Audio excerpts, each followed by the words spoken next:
જય હિન્દ, જય ભારત વિદ્યાર્થી મિત્રો, આપ સૌનું સ્વાગત કરીએ છીએ સાફલ્ય એજ્યુકેર એકેડમીના ઓનલાઈન પ્લેટફોર્મ અને મારી સાથે છે દ્રોણાચાર્ય કેરિયર એકેડમીના ડાયરેક્ટર એવા ભાવિન સર અને હું જીગર સર. આપ સૌનું આપણા લેક્ચર નંબર 3 તડબડાટી ટેટ 1 માટે લેક્ચર ત્રીજો આપણે આ પીવાયક્યુ સિરીઝ સાહેબ ચાલુ છે. આપણે આગળ છે એ બે લેક્ચર આપી દીધા છે. એક છે ઇંગ્લિશ ગણિત વાળો, ઇંગ્લિશ અને રીઝનિંગ વાળો, અને કાલે આપણે જોયું ગણિત અને ગુજરાતી.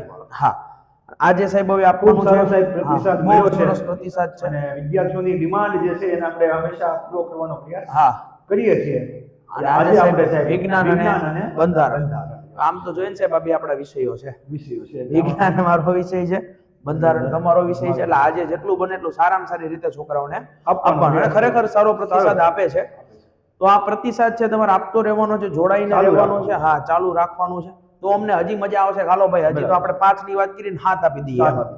અને હજી સાહેબ ઘણા વિદ્યાર્થીઓની એવી સિફારિશ છે કે ભાઈ તમે સાહેબ ગણિત જે છે એને પોઈન્ટ બાય પોઈન્ટ એટલે કે ચેપ્ટર વાઇઝ લઈને આવો. આપણે પણ પ્રયાસ કરવાનો છે કે વિદ્યાર્થીઓને ચેપ્ટર વાઇઝ બધું આપણે આપવું છે, બધું આપવું છે. પણ ટૂંકમાં સમય છે ને, હા એ પ્રમાણે આપણે જવું પડે આગળ. સાહેબ ટેટ 1 માટે આપણી પાસે બિલકુલ સમય નથી. આપણે શરૂ કરીએ છીએ ટેટ 1 માટે, પણ એ પહેલા એક નાની એમથી વાત કરવી છે. બરાબર, આ બધા છે ને યોદ્ધાઓ, જોરદાર જબરદસ્ત. એટલા માટે ખૂબ સુંદર વાત કરી છે કે તું અમારા ખારા જળ જોઈને મોં મત ફેરવજો મરજીવા. અમારા ખારા જળ, દરિયો કે છે, દરિયો. સાચી વાત છે.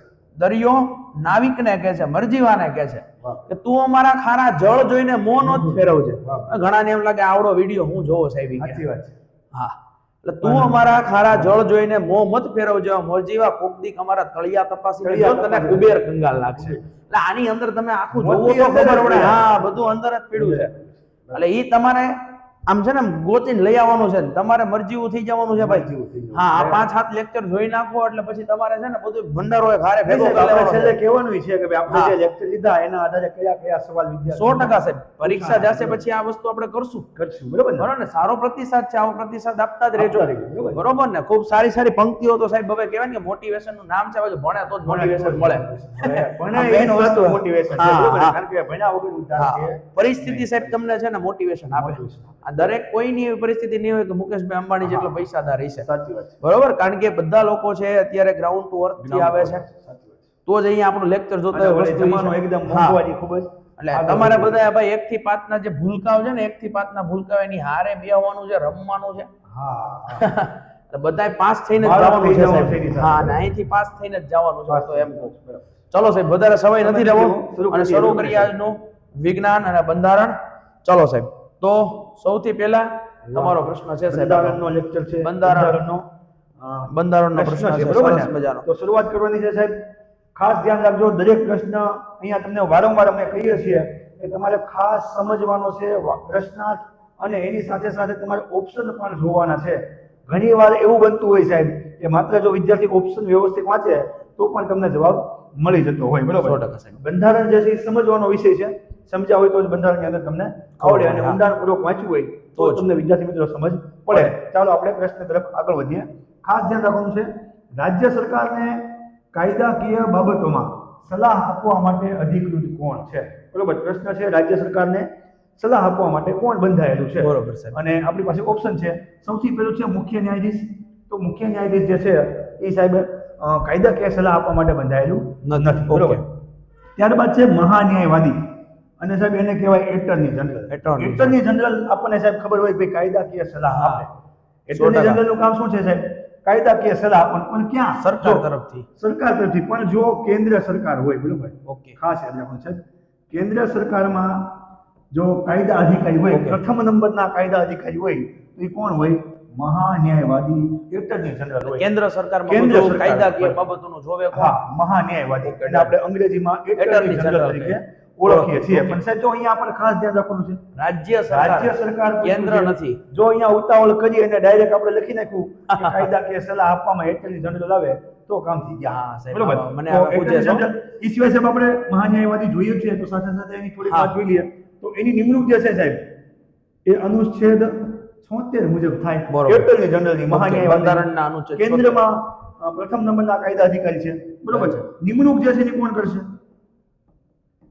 તો નિમણૂક જે છે સાહેબ એ કોણ કરશે?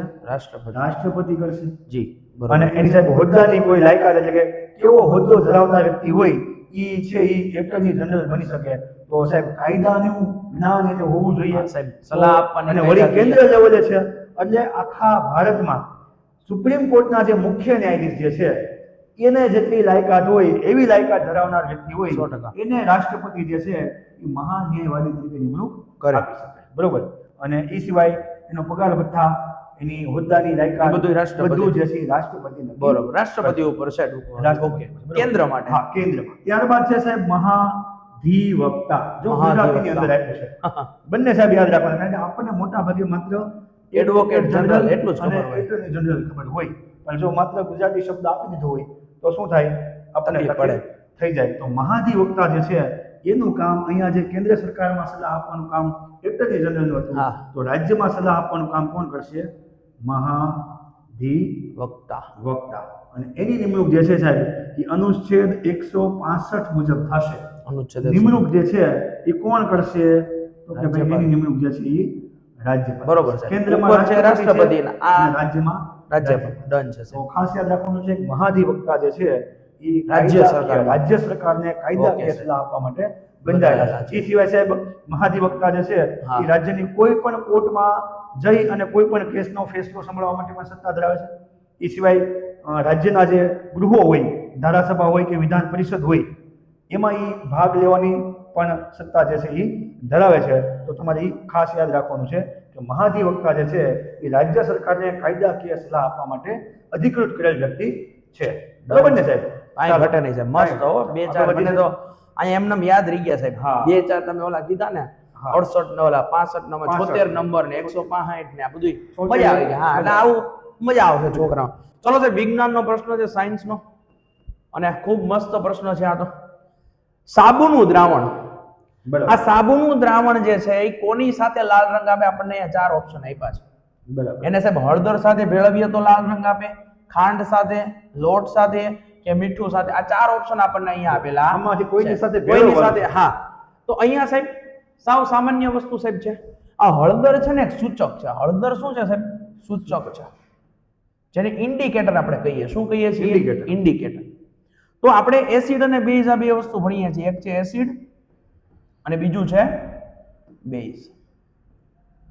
સાહેબ ટૂંકમાં ખાલી એની વાત કરી દો, ત્યાં છોકરાઓને આ ભણશે ને ત્યાં આવડી જશે. એસિડ છે ને સ્વાદે ખાટા હોય. સ્વાદે કેવો હોય છે? ખાટા હોય. સ્વાદે ખાટા હોય. આની અંદર છે ને H+ આયન ઉત્પન્ન થાય. H+ ion. જ્યારે બેઝ છે એ સ્વાદે છે ને તુરા હોય. કેવા હોય? સ્વાદે તુરા. હા. અને આની અંદરથી OH- આયન ઉત્પન્ન થાય. સાહેબ ઘણા છોકરાને એમ થતા સાહેબ સીધું લખી દીધું, પણ આપણે ડિટેલની અંદર જ્યારે આપણે ક્યારેક આ કન્ટેન્ટ લઈને આવશું તો એ આપણે ભણશું. હા. ભણશું. બરાબર છે. હા. હવે એસિડ છે ને આની અંદર સાહેબ ઇન્ડિકેટર સૂચક તરીકે આપણે લઈએ છીએ લિટમસ પત્રને. સૂચક તરીકે ઓળખાય કેમ સાહેબ આ એસિડ છે કે બેઝ? બેઝ. તો એ સૂચકનું કામ છે. તો અહીંયા આપણે સૂચક તરીકે જે લઈએ છીએ એસિડમાં, એ આપણે શું લઈએ છીએ? Litmus Litmus paper. paper. Litmus paper આપણે ઇન્ડિકેટર તરીકે. બરાબર. તો જ્યારે ભૂરા લિટમસ પત્રને લાલ બનાવે, ભૂરાને કેવું બનાવે? લાલ. ભૂરાને લાલ બનાવે તો એ શું હોય સાહેબ? એસિડ હોય. બરાબર. ભૂરાને કેવું બનાવ્યું? લાલ. લાલ. તો બે લિટમસ પેપર આવે, એક લાલ આવે ને એક ભૂરું આવે. ભૂરાને લાલ બનાવે એ એસિડ. તો અહીંયા લાલ ને ભૂરું બનાવે ને, લાલ ને ભૂરું, બરાબર.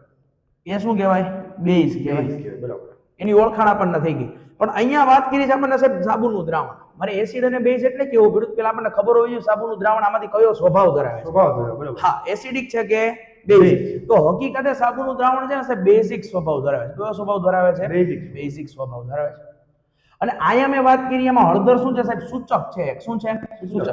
હવે જ્યારે આ સાબુનું દ્રાવણ આપણા કપડા ઉપર છે, તમને ખબર હોય કે દાળ કેવું ઢોળાનું હોય, હા. તો એની ઉપર છે ઘરે છે સાબુથી ઘસવામાં આવે તો લાલ રંગ લાલ. હોય. કેમ સાહેબ? તો એની અંદર હળદર હોય. બરાબર. શું હોય? હળદર હોય. હા, એટલે હળદર હોય એના કારણે આ રંગ કેવો બતાવે છે? લાલ. તો યાદ રાખવાનું છે બેઝ ની અંદર હળદર કેવો રંગ આપશે? લાલ. કારણ કે આ કેવો સ્વભાવ છે? તો કે બેઝિક બેઝ સ્વભાવ છે. બરાબર ને? અને એટલા માટે આનો જવાબ સાહેબ આવે છે હળદર. વાહ. કારણ કે એક પ્રકારનું એ સૂચક છે અને બેઝ ની અંદર કેવો રંગ આપે છે? લાલ રંગ આપે છે. બરાબર. આ ઉપરાંત સાહેબ એક વસ્તુ અહીંયા આવે છે ક્ષાર. એસિડ બેઝ અને ક્ષાર બરોબર ને ક્ષાર છે આ કેવો સ્વભાવ ધરાવે તટસ્થ સ્વભાવ ધરાવે છે આ નથી એસિડ કે નથી બેઝ આના ખાલી એક ઉદાહરણ સાહેબ આપી દો છોકરાઓને પછી આપણે આગળ વધીએ એ એસિડ છે દાખલા તરીકે તો હાઇડ્રોક્લોરિક એસિડ છે સલ્ફ્યુરિક એસિડ છે બરાબર નાઇટ્રિક એસિડ છે HNO3 આ બધા એસિડ છે એસિડ છે બેઝ ની અંદર વાત કરીએ તો આની અંદર બેઝ ની અંદર દાખલા તરીકે હું લઉં તો કે ભાઈ સોડિયમ હાઇડ્રોક્સાઇડ MgOH ટ્વાઇસ લો અને મિલ્ક ઓફ મેગ્નેશિયા કહેવાય છે આ પ્રશ્ન પૂછાઈ ગયો છે તમે જે પેલું આ છે ને બેઝિક સ્વભાવનો તમને છે શરીરની અંદર એસિડિટી થાય ને ત્યારે તમે ઓલી ઈનો લ્યો તો ઈનો ની અંદર આ હોય મિલ્ક ઓફ મેગ્નેશિયા બરાબર હા એસિડિટી થઈ છે બળતરા થાય છે તો એને કેવું પડે ઠંડી પડે હા હા તો આ સાહેબ કઈ કીધું એસિડ બેઝ ને એના ઉપરથી આપણે સમજ્યા હળદર ડન છે સાહેબ અહીંયા જવાબ આવશે આપણો હળદર ચાલો સાહેબ આવી જાવ તમારો પ્રશ્ન છે લોકસભા છે બરોબર આગળ આપણે પ્રશ્ન જોઈએ તો હવે છે લોકસભામાં તમારે સાહેબ ચૂંટાવવું હોય તો ઓછામાં ઓછી આમાં લઘુત્તમ વય મર્યાદા હા બરોબર તો સૌથી પહેલા સાહેબ આપણને ખબર છે કે લોકસભા જે છે એ કોનો ભાગ છે સંસદનો ભાગ છે સંસદનો ભાગ છે સંસદમાં કોનો સમાવેશ થાય બરોબર એ આપણને ખબર હોવી જોઈએ સંસદમાં સૌથી પહેલા કોનો સમાવેશ થશે રાષ્ટ્રપતિનો સમાવેશ થશે બરોબર છે ત્યારબાદ ઉપલું ગૃહ જે છે સાહેબ એ છે રાજ્યસભા અને નીચલું ગૃહ જે છે સાહેબ એ છે લોકસભા હવે સાહેબ આ કેન્દ્રના અંગ ગણાય કેન્દ્રમાં સંસદ હોય તો સાહેબ રાજ્યની સાથે સાથે વાત કરી દઈએ જો રાજ્યમાં આપણે વાત કરવી હોય તો શું હોય ધારાગૃહ હોય ઓકે બરોબર અને એના પણ સાહેબ આપણે પ્રકાર પાડવા હોય તો 3 પ્રકાર પાડી શકાય પહેલું આવશે રાજ્યપાલ આવશે રાષ્ટ્રપતિ છે અહીંયા રાજ્યપાલ આવશે બરોબર અહીંયા આવશે વિધાન સભા અને અહીંયા આવશે સાહેબ વિધાન પરિષદ બરોબર સાથે એટલા માટે સમજાવું સાહેબ કારણ કે ઘણી વાર પ્રશ્ન લઘુત્તમ વય મર્યાદાનો પૂછાય તો આપણે ગોખીને ગયા હોય આપણને યાદ નથી હવે જો અહીંયા શું યાદ રાખવાનું છે કેન્દ્રમાં સૌથી ઉપરનું સ્થાન કોનું સાહેબ રાષ્ટ્રપતિનું રાજ્યમાં સૌથી ઉપરનું સ્થાન કોનું સાહેબ રાજ્યપાલ તો જો કેન્દ્રમાં તમારે સૌથી ઉપરનું સ્થાન એટલે કે રાષ્ટ્રપતિ કે રાજ્યમાં તમારે રાજ્યપાલ બનવું હોય તો ઉંમર મર્યાદા વધારે જોઈએ મેક્સિમમ બરોબર તો અહીંયા જે છે સાહેબ કેટલા 35 વર્ષ ઓછામાં ઓછા રાષ્ટ્રપતિ કે રાજ્યપાલ માટે અહીંયા રાજ્યપાલ માટે પણ સાહેબ કેટલા આવશે 35 જો ગોખવાની જરૂર નથી કેન્દ્રમાં જે છે એ રાજ્ય છે હવે રાજ્યસભા ઉપલું ગૃહ છે અહીંયા જો સાહેબ આપણે જરાક ઊંધું લખ્યું છે વિધાન પરિષદ ઉપલું ગૃહ ગણાશે વિધાન પરિષદ અને વિધાનસભા છે એ નીચલું ગૃહ ગણાશે તો રાજ્યસભાનો સભ્ય તમારે થવું હોય તો સાહેબ તમારે કેટલી ઉંમર જોશે 30 વર્ષ અને અહીંયા વિધાન પરિષદનો સભ્ય થવું હોય એમાં પણ 30 વર્ષ વાહ ભાઈ વાહ અને સાહેબ લોકસભાના સભ્ય થવું હોય તો તમારે સાહેબ જે છે એ કેટલી જોશે 25 વર્ષ જે છે સાહેબ એ જોશે અને વિધાનસભાનો એટલે કે ધારાસભ્ય તમારે થવું હોય ન્યાય 25 કેટલી આમાં કઈ ગોખવું જ ના પડે કાંઈ ગોખવું ન આમાં જવાબ મળી ગયો જવાબ મળી ગયો લોકસભાનો સભ્ય એ આપણો જવાબ વાહ ભાઈ વાહ અને યાદ સાહેબ એ રાખવાનું છે જે સ્થાન કેન્દ્રમાં છે એ સ્થાન રાજ્યમાં છે વાહ ભાઈ વાહ એકદમ એક સાહેબ પ્રશ્ન એવો પૂછાય કે જો તમારે વડાપ્રધાન બનવું હોય તો ઓછામાં ઓછી ઉંમર કેટલી ઓકે આ તો સાહેબ વડાપ્રધાન બનવું હોય તો ઓછામાં ઓછી ઉંમર કેટલી જોઈએ આપણે મગજમાં ઘણી વાર ન આવે પણ વડાપ્રધાન જે છે એ સાહેબ કોનો સભ્ય હોય લોકસભાનો સભ્ય હોય 100% અથવા સાહેબ રાજ્યસભાનો પણ હોય ઓછામાં ઓછી કીધી છે એટલે 25 આવશે એટલે તમારો જવાબ સાહેબ શું આવશે 25 ઓકે વડાપ્રધાન બનવા માટે પણ સાહેબ કેટલી ડન એકદમ એ રીતે અહીંયા સાહેબ મુખ્યમંત્રી બનવું હોય તો મુખ્યમંત્રી બનવા માટે પણ સાહેબ કેટલી ઉંમર હશે 25 વાહ સાહેબ બરોબર તો આ રીતે સાહેબ આપણે આગળ વધીએ તો ગોખું આમાં કાઈ નો ગોખું ખરેખર સાહેબ બરોબર આગળ વધીએ સાહેબ હાલો સાહેબ ચાલો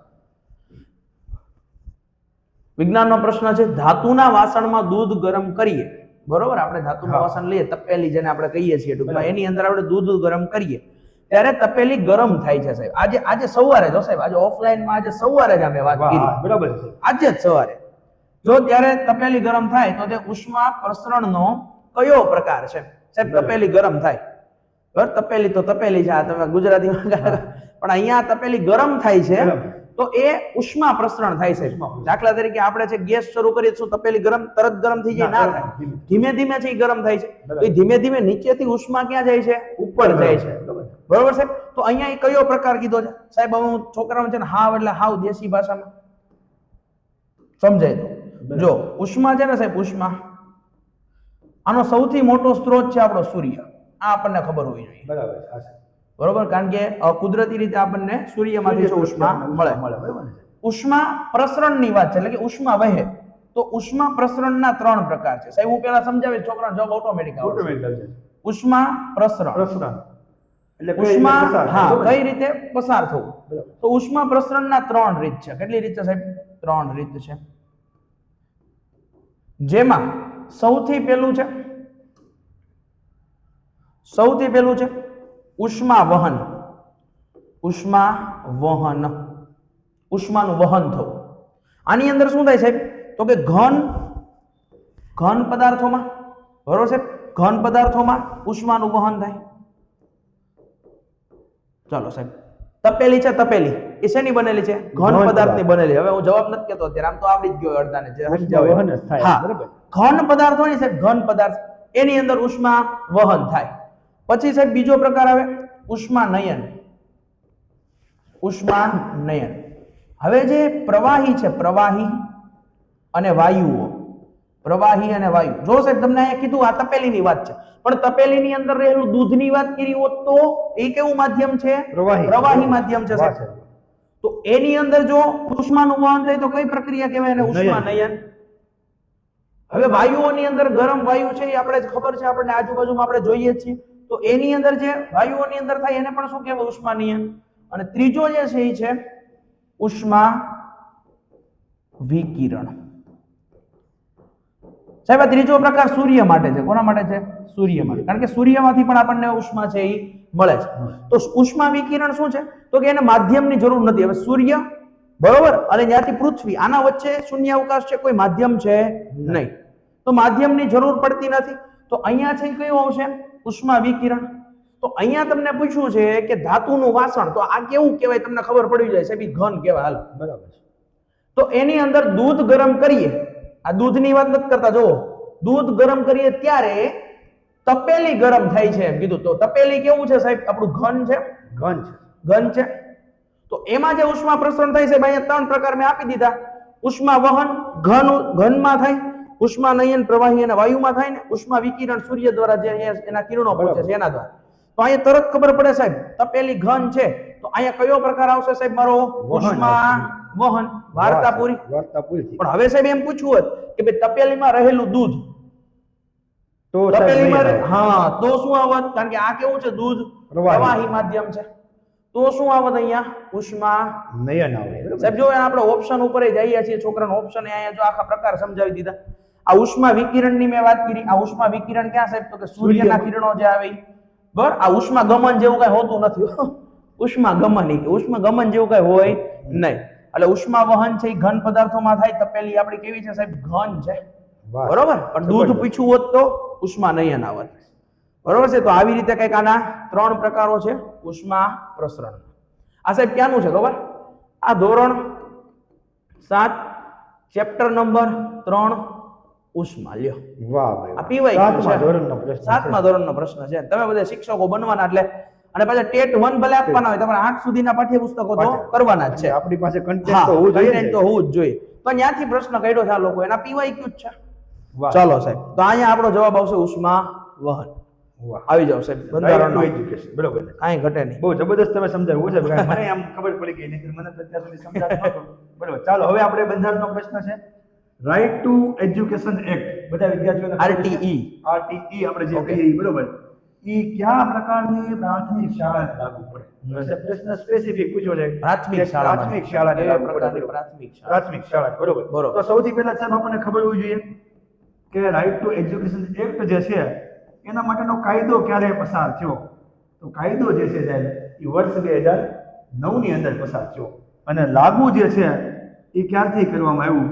તો સાહેબ 1 એપ્રિલ 2010. વાહ ભાઈ, ઘણી બધી વખત સાહેબ આપણે ખાસ અને લાગુ એટલે અમલ ને સાહેબ? અમલ અમલ. કારણ કે શિક્ષકની પરીક્ષા છે હા. એટલે આપણા માટે ખૂબ જ અગત્યનો છે. અને આમાંથી સાહેબ પ્રશ્નો હોય જ હોય છે. જ છે. લગભગ મોટા ભાગની એક્ઝામમાં RTE આ ભાઈ કોમન છે બધા માટે. હોય જ છે. એજ્યુકેશન તો હોય જ છે. હવે સાહેબ જો અહીંયા માત્ર લખ્યું છે કે ગ્રાન્ટ એડ એટલે ગ્રાન્ટેડ જે શાળા હોય હા. એને લાગુ પડે, માત્ર સરકારી શાળાઓને લાગુ પડે, બધા પ્રકારની ખાનગી શાળાઓને લાગુ પડે, બરોબર. કે માત્ર ખાનગી શાળાઓને લાગુ પડે. બરાબર. તો અહીંયા સાહેબ જુઓ બધા પ્રકારની શાળાઓ. બરોબર. બરોબર. કારણ કે દરેકને ભણવાનો મફતમાં ભણવાનો 6 થી 14 વર્ષ વાળો. 6 થી 14 વર્ષનો કોઈ પણ બાળક હા, હોય 6 થી તો 14 એને સાહેબ જો કોઈ પણ સ્કૂલમાં ફી લેવાની નથી. ખાનગી શાળાઓની અંદર પણ રિઝર્વેશન આપવામાં આવે છે. તો ખાનગી શાળા પણ એની અંદર આવી જશે.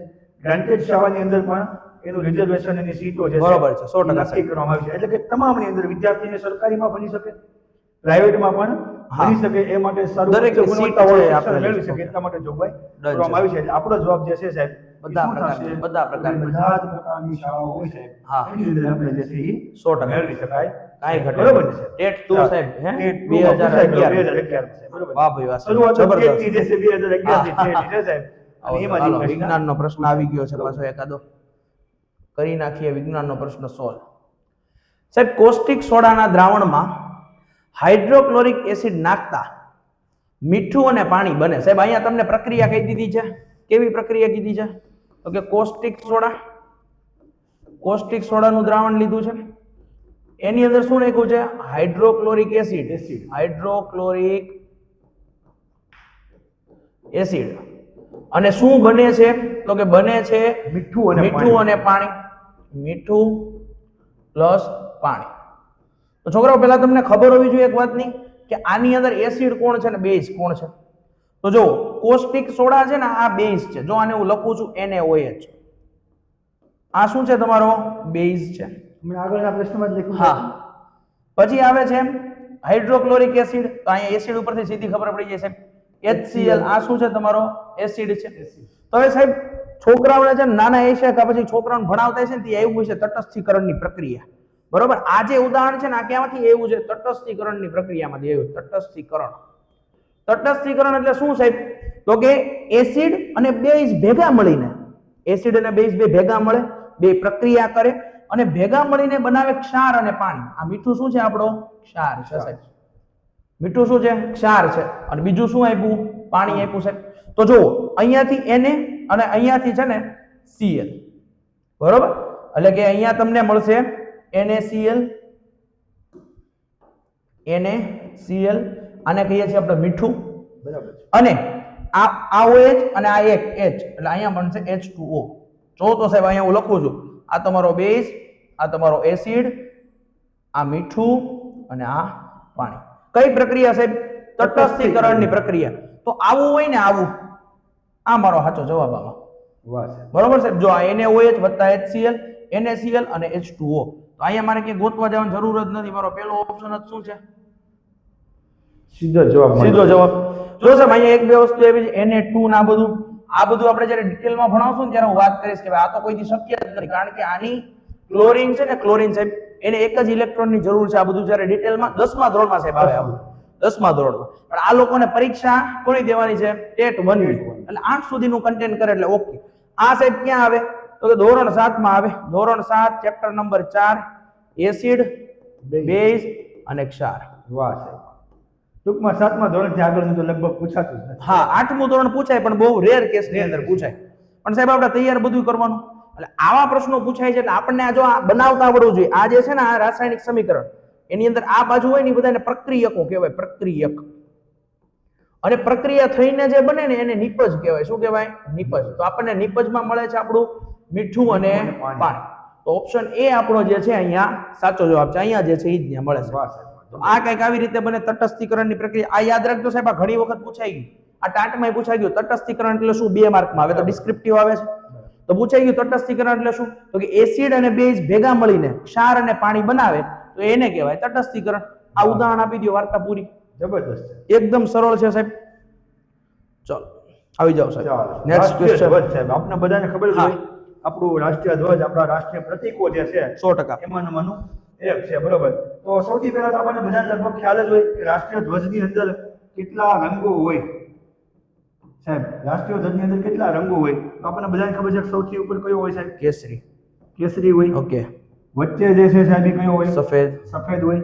અને છેલ્લે સાહેબ નીચે જે છે કયો હોય? લીલો. લીલો હોય. ઓકે. અને સાહેબ વચ્ચે તમને ખબર હોય તો અશોક ચક્ર. અશોક ચક્ર હોય. બરોબર. એમાં આવી રીતે કંઈક આરાઓ આપેલા હોય. 24 એની અંદર જે છે કેટલા આરા હોય? 24. 24 આરા હોય. હવે કેસરી, સફેદ અને લીલો રંગો આપણને આપી દીધા, પણ ઈ કઈક પ્રતીક દર્શાવે પ્રતીક છે. દર્શાવે, દરેક બરોબર. કંઈક પ્રતીક કંઈક દર્શાવે છે. સંકેત આપે છે. 100%. તો કેસરી જે છે સાહેબ, એ શેનો છે સાહેબ? વીરતા. અથવા તમે એને શૌર્ય. શક્તિનું પ્રતીક પણ કહી શકો, શૌર્યનું પ્રતીક હા. પણ કહી શકો. બરોબર. સફેદ રંગ જે છે સાહેબ, ઈ આપણા દેશમાં જે છે શાંતિ. શાંતિથી ભરેલો સાહેબ, દેશ છે. પૂછ્યું છે ને આપણને. એ આપણને ખબર પડી જવી હા. જોઈએ. અને લીલો રંગ જે છે એ સાહેબ આપણા દેશનો વિકાસ વાહ ભાઈ વાહ. અને સાહેબ સમૃદ્ધિ જે છે ઓકે. એને દર્શાવે છે. વાહ ભાઈ વાહ. અને સાહેબ આની અંદર જે સફેદ જે આરાનું ચક્ર છે એનો રંગ કેવો છે સાહેબ? તો એનો રંગ સાહેબ ભૂરો છે. ઓકે. કારણ કે આપણને ઘણીવાર દૂરથી કાળો દેખાતો હોય હા. અને પરીક્ષામાં પૂછાઈ જાય તો કન્ફ્યુઝ થઈ જઈએ. તો અશોક ચક્રનો રંગ જે છે સાહેબ એ ભૂરો છે. એની અંદર 24 આરા જે છે 24 આરા છે. એ સાહેબ શેનું પ્રતીક છે? તો ઈ સાહેબ આપણને દિવસના 24 કલાક. વાહ ભાઈ વાહ. 24 ઈ આરા. સિવાય સાહેબ આપણા રાષ્ટ્રધ્વજ જે છે એની આપણું જે હાલમાં જે આપણે રાષ્ટ્રધ્વજ આપણા જે ફરકાવીએ છીએ એની ડિઝાઇન જે છે એ કોણે તૈયાર કરી? તો ઇંગ્લિશ વેંકૈયા. વેંકૈયા જે છે વાહ ભાઈ વાહ. એને સાહેબ કાંઈ આ ઘટે design નહીં. તૈયાર કરી છે. અને સાહેબ ક્યારે આપણે આપણો રાષ્ટ્રધ્વજ સ્વીકાર્યો? સ્વીકાર્યો. બંધારણ સભાએ બરોબર. સ્વીકાર્યો. આપણે બંધારણમાં આપણે તો 22 જુલાઈ 1947 આ ઓકે. દિવસે વાહ ભાઈ વાહ. આવો પ્રશ્ન પૂછાય હો સાહેબ, ઘણી જગ્યાએ પૂછાય છે. ઘણી બધી વખત આપણને આ પ્રશ્ન પૂછાઈ ગયો છે. તો રાષ્ટ્રધ્વજ આવડી ગયો વિશે સાહેબ, કાંઈ આપણને ઘટે નહીં. ખબર હોવી જ જોઈએ. બરોબર. ઘણું બધું છે સાહેબ હા. રાષ્ટ્રધ્વજ વિશે જાણવા વિશે. હા. બહુ બધું છે પણ અત્યારે સાહેબ આપણી પાસે સમય સમય મર્યાદા ઓછો છે. અને વિદ્યાર્થીઓને આપણે સમજાવવું છે exam વધારે. related જે છે એ આપવાનું છે. એટલે આની અંદર આપણે વધારે કઈ જરૂર નથી. પણ આનો એક રંગ પૂછ્યો છે તો આપણને સાહેબ અહીંયા આપણો જવાબ આપણને સફેદ સફેદ રંગ પૂછ્યો છે એટલે આપણને સીધું જવાબ શાંતિ મળી સાહેબ. જાય. ઓકે. વાહ ભાઈ વાહ. આવડી ગયો. પ્રતીક છે. બરોબર. જોરદાર, ચાલો. જબરદસ્ત. ચાલો. કાંઈ ઘટે નહીં સાહેબ. આગળ વધીએ સાહેબ. આવો આવી અમારો જ પ્રશ્ન એ છે. હા, ચલો. વૃક્ષોની આસપાસ. ચલો સાહેબ, આ કહી દઉં તમને ક્યાંથી પ્રશ્ન છે. આ પ્રશ્ન છે ને સાહેબ ધોરણ 7. વાહ. ધોરણ 7. મેં હમણાં ભાઈ હું જોઈન નથી આવ્યો, ક્યાંથી હું પ્રશ્ન પૂછાણો હોય. આ તો ભણાવતા હોય એટલે ખબર હોય. ખ્યાલ હોય. બરાબર. ધોરણ 7 એમાં ચેપ્ટર નંબર છે હમણાં છેલ્લે તે મેં 7મું ચેપ્ટર નંબર 7 પ્રાણીઓમાં અને વનસ્પતિઓમાં વહન. વહન. બરોબર. ચેપ્ટર નંબર 7 છે પ્રાણીઓ અને વનસ્પતિમાં વહન. ત્યાંથી આ પ્રશ્ન કાઢ્યો છે. શું છે સાહેબ? વૃક્ષોની આસપાસ ઠંડકનો અનુભવ. આપણે વૃક્ષોની આસપાસ સાહેબ ઘણી વખત જાય ને તો આપણને ઉપર ટીપા પડતા હોય, ઠંડક જેવું લાગે, છાંયડો એકદમ હોય, મસ્તીનો. ગરમીમાં જાય હા. એવી ઠંડક. હા. તો ઠંડકનો અનુભવ થાય છે તે વનસ્પતિની કઈ પ્રક્રિયાને આભારી છે? તો અહીંયા સાહેબ તમને 4 ઓપ્શન આપ્યા છે. એક છે શ્વસન. આપણને ખબર છે વનસ્પતિ શ્વસન કરે છે. અહીં તમને સમજાવી દઉં. દિવસ દરમિયાન છે. દિવસે શું લે છે સાહેબ? કાર્બન ડાયોક્સાઇડ લે. શું આપે? ઓક્સિજન આપે. રાત્રિ દરમિયાન રાત્રિએ શું થાય સાહેબ? તો કે રાત્રે છે ઓક્સિજન લે અને કાર્બન ડાયોક્સાઇડ. એટલા માટે જ આપણા વડીલો આપણને કહે કે રાત્રે છે તમારે વૃક્ષો નીચે સુવાનું નથી. કારણ કે રાત્રે જો એ શું આપે છે? Carbon dioxide. ચલો સાહેબ, એટલે એનો અર્થ એમ છે કે ઠંડકની આરે આને કઈ લેવા દેવા નથી. આ ઓપ્શન આપણો થઈ ગયો કેન્સલ. ચલો સાહેબ, પછી છે રસારોહણ. બરોબર. આ છે ને કોષની અંદર આવે. રસાંકુરો ને આ બધી છે કોષની બાબતો છે. એટલે આની સાથે કઈ લેવા દેવા છે નહીં. હવે સાહેબ એવું પ્રકાશ સંશ્લેષણ. હવે પ્રકાશ સંશ્લેષણ શું છે? તો કે વનસ્પતિ પોતાનો ખોરાક પોતાની જાતે બનાવે છે. તો વનસ્પતિ પોતાનો ખોરાક પોતાની જાતે બનાવે તો કે વનસ્પતિના પર્ણમાં રહેલા છે હરિત દ્રવ્યો. અને આના લીધે જ તે આપણને પર્ણોનો રંગ કેવો દેખાય છે? લીલો દેખાય છે. આના રંજક ગણ છે. હા. અને આ શું કરે સાહેબ? સૂર્યપ્રકાશનું શોષણ કરી શકે. બરોબર. હવે તમે રાત્રે કોકને એમ કહો કે ભાઈ આપણે રાત્રે છે એ વનસ્પતિ ખોરાક બનાવે, ન બનાવે. કે તમે 500 વોલ્ટના 10 સાહેબ બલ્બ મૂકી દો ને હેલોજન, તોય ન બને. કેમ? તો કે એને કુદરતી સૂર્યપ્રકાશ જોઈએ. કુદરતી સૂર્યપ્રકાશ ન હોય તો ખોરાક બનતો નથી. તો અહીંયા સાહેબ દિવસ દરમિયાન જે સૂર્યપ્રકાશનું શોષણ કોના દ્વારા થશે? હરિત દ્રવ્ય દ્વારા થશે. તો આ તો સાહેબ ખોરાક બનાવવાની ક્રિયા છે. કઈ ક્રિયા છે? ખોરાક બનાવવાની ક્રિયા છે. આની સાથે પણ કઈ લેવા દેવા છે અને સીધું ઓપ્શન ઉપરથી ખબર પડે શું આવશે સાહેબ? ઉત્સ્વેદન. અમુક ને એમ થાય સાહેબ ઉત્સ્વેદન તમે કોઈ દી છે ભેણા જ નથી. તો સામાન્ય રીતે એક શબ્દ સાંભળ્યો છે બાષ્પોત્સર્જન. બાષ્પોત્સર્જન. બરાબર. બાષ્પોત્સર્જન એટલે વનસ્પતિ અમુક સમયે છે એની અંદર રહેલા પાણી જે છે એ પર્ણની અંદર છે છિદ્રો આવેલા છે. બરોબર. આ છિદ્રો દ્વારા શું કરે છે? અને પાણીને છોડે છે. કારણ કે દાખલા તરીકે જેટલું પણ પાણી છે એ બધું પાણી જે મૂળમાંથી શોષાણું તો એ બધું પાણી વાપરી નથી નાખવાનું. બરોબર, ખોરાકમાં જેટલી જરૂર હતું એટલું પાણી આપી દીધું પર્ણમાં. હવે પર્ણ બધું પાણી સાચવીને રાખશે નહીં, તો અમુક પાણી જે છે એ શું કરશે, તો કે ભાઈ પર્ણ છિદ્ર જે છિદ્રો છે બરોબર, એ છિદ્રો દ્વારા શું કરશે, બહાર છંટકાવ કરશે. એટલે ઈ શું કર્યું, ઉત્સર્જન કર્યું એને, તો બાષ્પોત્સર્જન છે આ વસ્તુ. તો જે વનસ્પતિ છે એ એના ખોરાક માટે પાણી લે છે, બધું વપરાતું નથી એટલે એનો થોડોક છે બહારની તરફ છંટકાવ કરે છે. તો આ જે ક્રિયા છે સાહેબ એને બાષ્પોત્સર્જન એટલે કે ઉત્સવેદન કહેવાય. હવે વાત પાણીની જ છે સાહેબ, તો અહીંયા શું અનુભવવાની વાત છે, ઠંડક. તો આ કોના કારણે અનુભવાય છે સાહેબ, આ ઉત્સવેદન બાષ્પોત્સર્જનની ક્રિયા દ્વારા.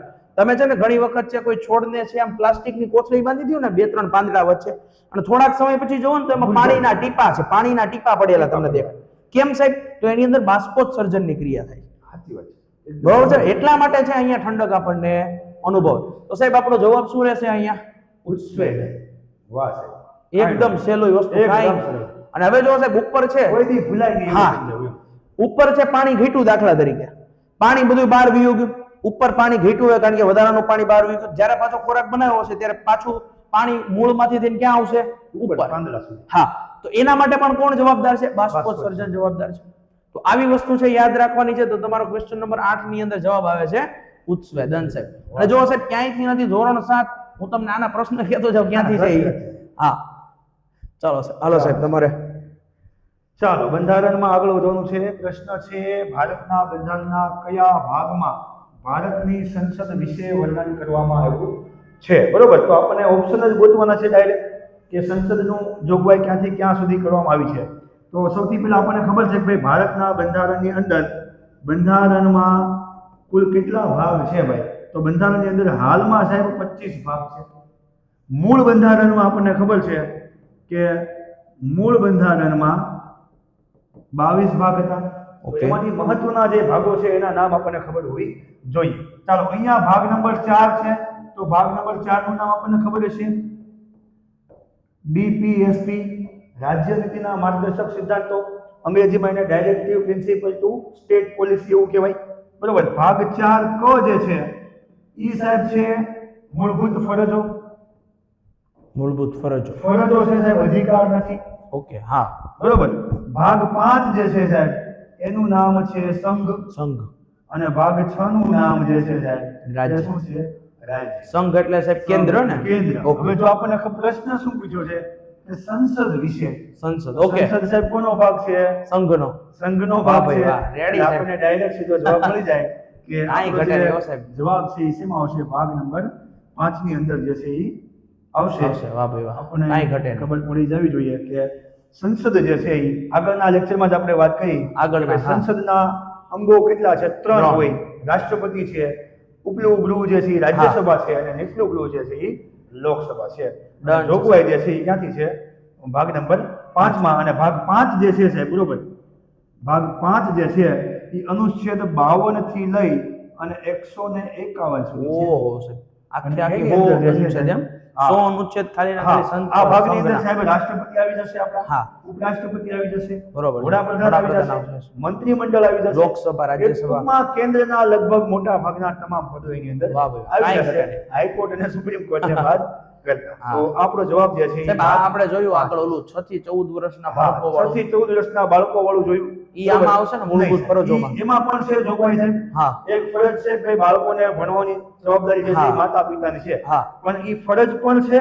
હા. અને સાહેબ અનુચ્છેદ 21 ક ઓકે, ની અંદર અધિકાર પણ છે. વાહ ભાઈ અને વાહ. અધિકાર અને ફરજમાં સાહેબ શું ફરક હોય?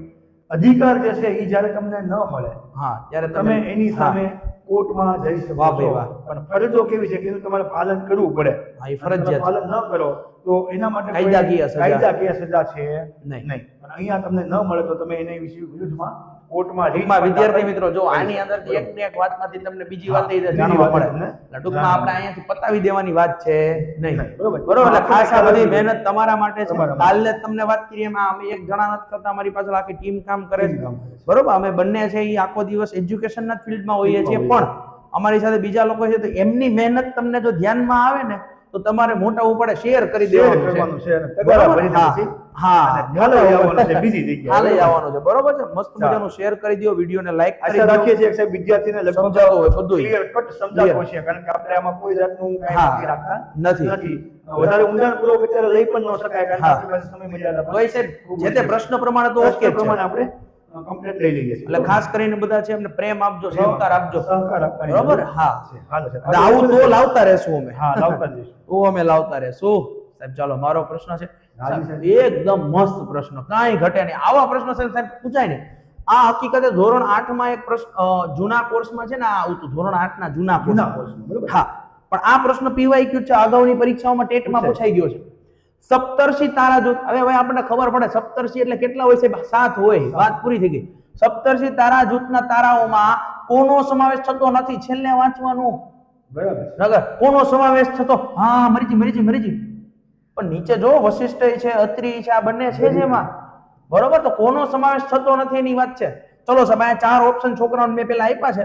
તો એની પેલા નેક્સ્ટ સ્લાઇડ ઉપર મેં છે ને એના માટે ચિત્રો રાખ્યા છે. વાહ.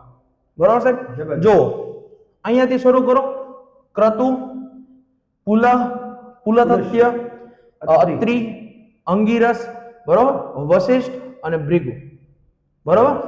આજે છે ને અરુંધતી, આને આપણે છે લઈએ છીએ પણ આપણે સપ્તર્ષિમાં આ સાતને મુખ્યત્વે આપણે કરીએ છીએ. તો અહીંયા સાહેબ જોવો તો ક્રતુ છે, પુલહ છે, પુલહત્ય છે, અત્રિ છે, અંગિરસ છે, વશિષ્ઠ છે અને ભૃગુ છે. સાહેબ આમાં કયો એક નથી એમ કીધું જ તમને. સીધો જવાબ આવે દધીચી. સાહેબ, હા, બધું આવી ગયું સાહેબ. દધીચી છે ને આ અમદાવાદમાં આવેલો. હા, અમદાવાદમાં આનો એક પુલ છે, અમદાવાદમાં ઋષિ દધીચી પુલ. હા સાહેબ, આની તો કથા બહુ સરસ છે. આપણે વિજ્ઞાન ભણાવું બાકી તો હું કહેતાની કથા. બરોબર? ઇન્દ્રદેવને જાંઘનું આટકું આપ્યું હતું આમણે વજ્રાસન બનાવવાનું. વજ્ર બનાવવા. હા, વજ્ર બનાવવા માટે અમને જાંઘનું આટકું આપેલું સાહેબ. હા. અને ઋષિ દધીચી પુલ આવેલો અમદાવાદ અને સૌથી મોટો બોલો પહોળો પુલ છે. સૌથી પહોળો પુલ છે. અમદાવાદનો સૌથી હા પહોળો. સાહેબ, આપણે વિજ્ઞાન ને બંધારણ ભણાવો, ભૂગોળ આવી ગયો, આપણે જીકે આવી ગયું. પણ આ તો વાત છે એટલે યાદ રાખજો ભાઈ. આની અંદર ઋષિ દધીચી આવતું નથી, PYQ જ છે એટલે મેં લીધેલો છે. બરાબર. બરોબર છે? એટલે ક્રતુ છે, પુલહ છે, પુલહત્ય છે, વશિષ્ઠ છે, અત્રિ છે, મરીચી છે, ભૃગુ છે, આ બધા આવે. દધીચી આવતું નથી. તો ઋષિ દધીચી બહુ મહાન સંત છે, બહુ મહાન મહર્ષિ છે. ખરેખર આ હા. બધા ઋષિના નામ પરથી જ છે આ ને? ઋષિના નામ, હા, યસ બરોબર ને? યસ. આ બધા જે સપ્તર્ષિ છે ને આ ઋષિના નામ હા. પરથી જ છે. ઋષિના નામ. સપ્તર્ષિ, હા. 7 ઋષિ એના ઉપરથી. ઋષિના નામ પરથી. સપ્તર્ષિ પરથી મને ખબર પડી હોય છે, બાકી મને ખબર હા, નથી. સપ્તર્ષિ એટલે 7 ઋષિના નામ પરથી. 7 સાચી ઋષિના નામ પરથી. આ બરાબર. 7 ઋષિ છે, આ 7 ઋષિની વાત છે. આપણો જવાબ સાહેબ અહીંયા છે દધીચી. દધીચી નથી એટલા માટે. હા, ઈ નથી એટલા માટે. આ મેં છોકરાઓને કીધું એમ આ વસ્તુ એટલી યાદ રાખે એટલે ડન થઈ ગયું. સરસ. પણ અમુક વસ્તુ એવી હોય કે આપણે એને સાબિતી આપવી જ પડે સાબિતી કે આપવી તમે આ પડે. જોવો એમ, નકર જોવો. એમ કે સાહેબ તમે કોને જેથી કીધું કરી મગજમાં વધારે ક્લિયર થાય. બરોબર ને? હા એમ છે, ડન છે. સાહેબ તમારો પ્રશ્ન આવી ગયો છે. ચાલો, બંધારણમાં આપણે આગળ જોયું એમ હવે આમાં પ્રશ્ન વાંચવાનો છે કે ભાઈ બંધારણ સભામાં ઉદ્દેશ્ય પ્રસ્તાવ કોણે રજૂ કર્યો? તો સૌથી પહેલા સાહેબ આપણને ખબર હોવી જોઈએ બંધારણ સભાની રચના કઈ રીતે થઈ, વિચાર કોને આવ્યો. તો આમ ગણીએ તો બંધારણનો સૌપ્રથમ વિચાર જે છે સાહેબ એ વર્ષ 1895 ની અંદર લોકમાન્ય તિલક. વાહ ભાઈ વાહ. એ સિવાય સાહેબ વર્ષ 1922 ની અંદર આપણા રાષ્ટ્રપિતા મહાત્મા ગાંધીજીને પણ વિચાર આવ્યો. બરોબર. પણ વર્ષ 1934 ની અંદર ઔપચારિક રીતે બંધારણ સભાનો વિચાર જો કોઈ રજૂ કર્યો હોય છે તો એ વ્યક્તિ હતા એન એન રોય. રોય, વાહ, માનવેન્દ્રનાથ રોય. અને માનવેન્દ્રનાથ. પછી સાહેબ વર્ષ 1935 ની અંદર INC Indian national National Congress Congress દ્વારા ઔપચારિક રીતે સાહેબ એને સ્વીકારવામાં આવ્યું કે વાહ, આપણે વાહ. બંધારણ સભા જેવું કઈ બનાવવું હોવું જોઈએ. જોઈએ. ઓકે છે. અને એ પછી સાહેબ બંધારણ સભાની અલગ અલગ કન્ડિશનોના આધારે બંધારણ સભાની રચના થઈ. Done છે, વર્ષ 1946 ની અંદર સાહેબ કેબિનેટ મિશન આવે છે અને કેબિનેટ મિશન અંતર્ગત આપણે બંધારણ સભા બનાવીએ છીએ અને બંધારણ સભાની બેઠકો જે છે એ મળે છે. તો સૌપ્રથમ બેઠક જે છે સાહેબ એ 9 ડિસેમ્બરના રોજ મળે છે. 9 ડિસેમ્બર. 9 ડિસેમ્બર 1946 વાહ ભાઈ વાહ. પહેલી બેઠક મળે અને પહેલી બેઠકમાં સાહેબ શું કામ થાય તો પહેલી બેઠકમાં સાહેબ અધ્યક્ષ નિમણૂક કરવાના થાય. અધ્યક્ષની નિમણૂક. બરોબર. પણ ઓકે. અહીંયા જે અધ્યક્ષ છે સાહેબ એ કેવા હશે? અસ્થાયી. અસ્થાયી છે. કાર્યકારી. કાયમી અધ્યક્ષ નથી, ઓકે. કાર્યકારી છે. કઈ રીતે એની નિમણૂક કરવાની છે? તો આપણને ખબર છે સાહેબ કે આપણે આપણા દેશનું બંધારણ બનાવ્યું એમાં લગભગ સાહેબ 60 જેટલા દેશોના બંધારણનો અભ્યાસ કર્યો. ઓહો, 60 દેશો. બરોબર. અને એમાં સાહેબ ફ્રેન્ચ બંધારણ જે છે સાહેબ બરોબર ફ્રેન્ચ. ફ્રેન્ચ બંધારણમાં એવી પ્રથા છે કે જ્યારે એની બેઠક મળે ત્યારે પ્રથમ અધ્યક્ષતા જે છે એ સૌથી વરિષ્ઠ વ્યક્તિ હોય ને એ ઓકે, કરે. ડન. સમજી ગયો સાહેબ, હાલો રેડી. એટલે અસ્થાયી અધ્યક્ષ જે છે સાહેબ કોણ હતા? ડોક્ટર સચ્ચિદાનંદ સિન્હા. સિન્હા. વાહ ભાઈ સાહેબ પ્રશ્ન ફેરવી પૂછવો હોય કે સૌથી વરિષ્ઠ વ્યક્તિ બંધારણ સભાની હા. પ્રથમ બેઠકમાં કોણ હતા? તો સચ્ચિદાનંદ સિન્હા. આ ખબર હોય તો સાહેબ ખબર પડે કે ભાઈ વરિષ્ઠ વ્યક્તિને ફ્રેન્ચ રીતે પ્રથા બનાવે. છે એના આધારે 100% આ છે. સાહેબ. બરોબર. જબરદસ્ત. એ સિવાય સાહેબ બીજી બેઠક જે છે એ 11 ડિસેમ્બર 1946 ના રોજ મળે ઓકે છે ડન છે. અને એમાં સાહેબ આપણને આપણા કાયમી અધ્યક્ષ મળી જાય છે. કાયમી અધ્યક્ષ, પછી એ જ તે બંધારણના અધ્યક્ષ રહે છે. બે જ બંધારણ બંધારણના સભાના. અધ્યક્ષ રહે છે. બરોબર. ઓકે, અને done એ છે. જે છે સાહેબ એ કોણ હતા? આપણા પ્રથમ રાજેન્દ્ર રાષ્ટ્રપતિ પ્રસાદ. હતા ડોક્ટર રાજેન્દ્ર વાહ ભાઈ વાહ પ્રસાદ. સાહેબ, કાંઈ ઘટે નહીં. અને પછી સાહેબ ત્રીજી બેઠક જે છે હજી એ ત્રીજી મળે બેઠક. છે સાહેબ 13 ડિસેમ્બર 1946. ઓકે 13 ડિસેમ્બર 1946 ના રોજ જવાહરલાલ નહેરુ દ્વારા બંધારણ સભામાં સાહેબ શું રજૂ કરવામાં આવે છે? ઉદ્દેશ્ય પ્રસ્તાવ. ઉદ્દેશ્ય વાહ, પ્રસ્તાવ રજૂ મસ્ત કરવામાં પ્રશ્ન છે આવે છે. અને એ ઉદ્દેશ્ય પ્રસ્તાવ જે છે એ આગળ જતા સાહેબ આપણા બંધારણનું શું બને છે? આમુખ બને છે. ઓકે સાહેબ, આમુખ જે આપણે ભણીએ છીએ પ્રસ્તાવના બને છે, બરોબર? હા ઈ આ છે આપણું આમુખ. હા, વાહ આમુખ. ભાઈ વાહ સાહેબ, કાંઈ ઘટે નહીં. આ જે છે એ આપણું બંધારણ છે. આનું ભણવા જઈએ તો સાહેબ 2-3 કલાક પણ ઓછી ઓછી પડે. પડે, હા. અને આપણે અહીંયા પ્રશ્નને રિલેટેડ જે છે એ માત્ર માહિતી વિદ્યાર્થી કાંઈ ઘટે નહીં સાહેબ, આપી. જબરદસ્ત બરોબર. સાહેબ. જો તમને એકની વાત કરી હતી ને અહીંયા હા. 7-8 વસ્તુ તમને સાત, સાહેબે આઠ વસ્તુ વિદ્યાર્થીને સમજાવી, બરોબર? જાણવા મળે. એટલે ટૂંકમાં તમારા માટે જ છે, શેર કરી દેજો. વારે વારે હા, અમારે વારે કેવું ન વારે પડે. કેવું ન પડે. ચેનલમાં છે તમને મજા આવતી હોય મજા. સબસ્ક્રાઇબ કરી નાખજો, બરોબર છે? અમે બરાબર. વિદ્યાર્થીઓ માટે જ આવ્યા છીએ. લાઈક અને શેર આ સાહેબ આ બધું ગોખવી કરવાનું. પડતી નથી. હા. ક્રમ બાય ક્રમ છે એટલે વિદ્યાર્થીને ગોખવું યાદ નથી રહે. પડતું. 100%. યાદ રહી જાય છે. બરોબર. 100% સાહેબ, આવો. ચાલો આગળ વધશું સાહેબ. 100% આવો સાહેબ. દરબડાટી ચાલુ આ છે સાહેબ. સાહેબ મસ્ત પ્રશ્ન, કાંઈ ઘટે નહીં. વાહ. નીચે પૈકી કોણ માનવ શરીરના પાયાનો એકમ છે સાહેબ? બરોબર. આમાં અમુક ગોથા ખાઈ જાય, ઓપ્શન જોઈને જ ગોથા ખાઈ જાય. સાહેબ મને આવડે છે માનવ શરીરનો પાયાનો એકમ કોણ છે ને ઈ, પણ આમાં જ મને કે દેખાતું જ નથી ઈ કે. બરાબર. તમારે શું કરવાનું? તો તમને એક ત્રીજો ઓપ્શન, ચોથો ઓપ્શન એ આપ્યો, જોવો. એક પણ નહીં. હા, તો તમને પહેલા સમજાવી દો. માનવ શરીરના પાયાનો એકમ છે ને સાહેબ, કોષ છે. કોષ છે. બરોબર. કોણ છે? કોષ છે. કોષ ભેગા તો અહીંયા તો થઈને કે પેશી બને, બરોબર. અહીંયા કે તો છે જ નહીં સાહેબ કોષ, તો અહીંયા જવાબ આવશે એક પણ નહીં. વાહ, અમુક કે સાહેબ. સાહેબ કોષ ભેગા થઈને પેશી બને તેને બનાવી નાખે. અરે નો હાલે એમ. બરોબર. બરોબર છે? પાયાનો એકમ નથી, કારણ કે કોષો કોષ. ભેગા થઈને શું બને? પેશી. પેશી બને. સાહેબ કોષ વિશે છોકરાઓને નાની એમથી ટચુકડી વાત કરી દઈએ હા, ખાલી. કરી દીધું. દાખલા તરીકે આ મારો કોષ છે. કોષના અંદર અહીંયા મધ્યમાં અંદર એક બિંદુ રહેલું છે અને એની આસપાસ એક આવી રીતે તરલ રહેલું છે. ઈસવીસન 1665 માં સાહેબ, ક્યારે? કોષની વાત કરું છું અહીંયા. કોષ ઈસવીસન 1665 માં એક વૈજ્ઞાનિક છે રોબર્ટ હુક. કોણ છે? Robert Hooke. આ રોબર્ટ હુક છે ને એ શું કરે છે? ઓક નામની વનસ્પતિ, જેનો ગુજરાતી અર્થ થાય બૂચ સાહેબ. આપણે ઈ અર્થ લેવાનો નથી. એટલે બૂચ નામની વનસ્પતિ છે એનો આડછેદ લે છે અને એની અંદર એને જોવા મળે છે મધપુડાના ખાના જેવી રચના. મધપુડાના ખાના જેવી રચના. ખાના જેવી રચના જોવા મળે છે. આ મધપુડાના ખાના જેવી જે રચના જોવા મળે છે દરેકને એને ઓરડો કીધો છે. શું કીધું? ઓરડો. અને આ સેલ છે ને સાહેબ, આ સેલને આપણે ઇંગ્લિશ, આ જે કોષ છે ને આપણે ઇંગ્લિશમાં કહીએ છીએ સેલ. આ શબ્દ ક્યાંથી આવ્યો? લેટિન શબ્દ સેલ્યુલા પરથી. લેટિન શબ્દ સેલ્યુલા. અને આ સેલ્યુલાનો અર્થ થાય સાહેબ ઓરડો. એટલા માટે આપણે અહીંયા કોષને શું કહીએ છીએ? સેલ કહીએ છીએ. સાહેબ અહીંયા જે આ મધ્યના ભાગમાં છે ને આને કોષ કેન્દ્ર બોલાય. શું બોલાય? કોષ કેન્દ્ર. ઈસવીસન 1674 ની સાલમાં લ્યુવન હોક આવ્યો. લ્યુવન હોક. કોષ કેન્દ્રની હા, શોધ કરી. કોષ બરોબર. કેન્દ્રની શોધ કરી. અને ક્યાંય શોધ કરી? કોષ કેન્દ્ર.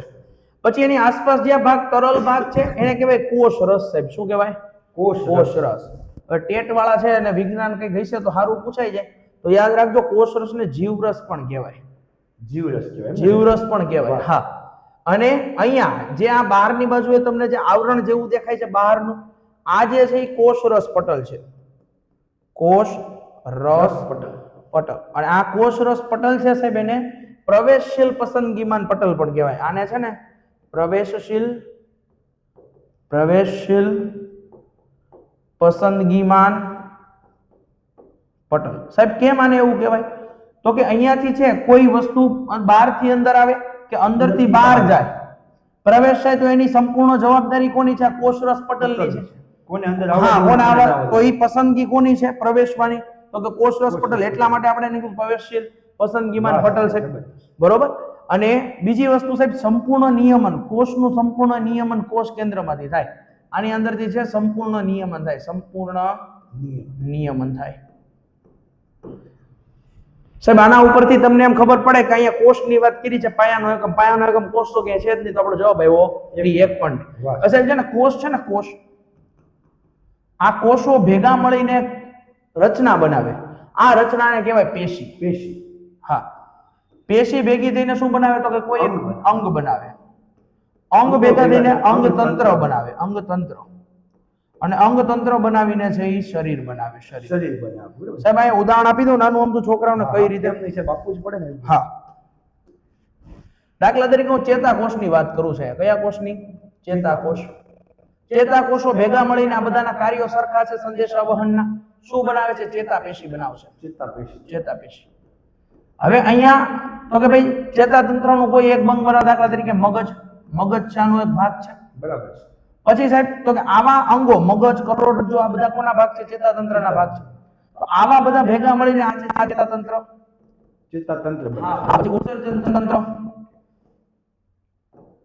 પાચન તંત્ર, આવા અલગ અલગ તંત્ર. હા, એવો શોષણ તંત્ર, ઉત્સર્જન તંત્ર, પાચન તંત્ર, સ્નાયુ તંત્ર, બધા તંત્ર ટૂંકમાં આવી બધા તંત્ર આવી જાય. અને આ બધા તંત્રો ભેગા મળીને માનવ શરીર બનાવે છે. માનવ વાહ, જબરદસ્ત. તો અહીંયા પાયાનો એકમ સાહેબ કોણ છે? આપણો કોષ. અહીંયા તમને એ જ પૂછ્યું છે, અહીંયા કે છે નથી તો મારો ચોકડી. એટલે આ આપણો છે એ સાચો જવાબ. એક પણ નહીં. વાહ. જવાબ સાચો શું આવશે? આની અંદર કોષ આવશે. કોષ. પણ ઓપ્શન પ્રમાણે જઈએ તો એક પણ. અહીંયા આ જવાબ કઈ સાચો કોષની નથી. વાત બરાબર. છે. બરોબર સાહેબ, આવું કઈ કોષ છે. કોષ સાહેબ આપણે છે ને ઓફલાઈન ની અંદર અને આપણે વિડિયો લેક્ચર ની અંદર સાહેબ 4-3 કલાક ભણાવેલું. બનાવ્યું. આ તમને 5 મિનિટમાં ના સમજાય બધું.